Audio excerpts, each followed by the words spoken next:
parler de la pleine conscience au travail.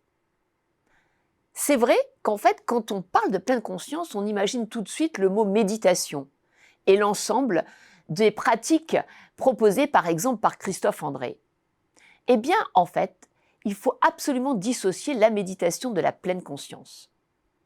Pourquoi ? La pleine conscience est un phénomène qui est arrivé aux États-Unis et qui a vu son apogée dans les années 2014. Il est arrivé aux États-Unis avec 3 grands noms, 3 grands professeurs. Hélène Langert, la mère de la pleine conscience. Edmis Edmondson, qui parle de psychological safety, la sécurité psychologique. Et bien sûr, le roi du bonheur de la psychologie positive, Jon Kabat-Zinn. La pleine conscience, qu'est-ce que c'est ? C'est porter attention au moment présent.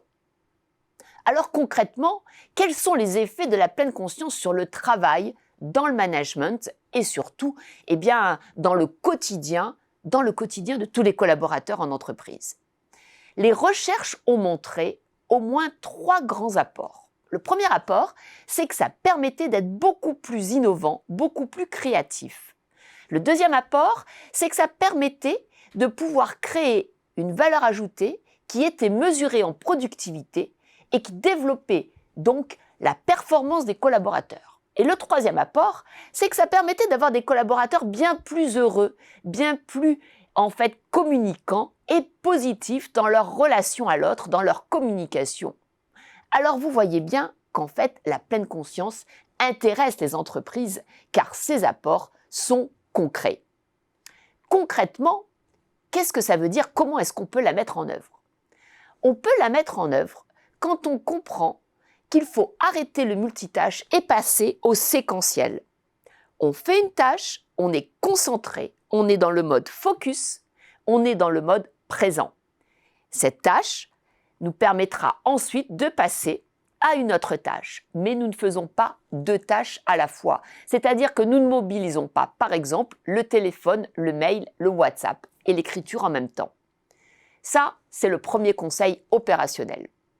Le deuxième conseil opérationnel, c'est que la pleine conscience, c'est pas simplement être dans le moment présent, être dans le focus. C'est aussi être dans ce que les Américains appellent l'awareness, c'est-à-dire être à l'écoute de tout ce qui se passe autour de nous. Donc, la pleine conscience, c'est aussi écouter de façon positive. C'est aussi, en même temps, capter les signaux faibles. C'est être en relation avec le monde extérieur, qu'il soit physique, numérique ou digital. Donc, on voit bien que le focus s'accompagne également, de la captation. Et ça, c'est une attitude humaine que l'on délaisse quand l'on n'est que dans le télétravail ou que dans le numérique.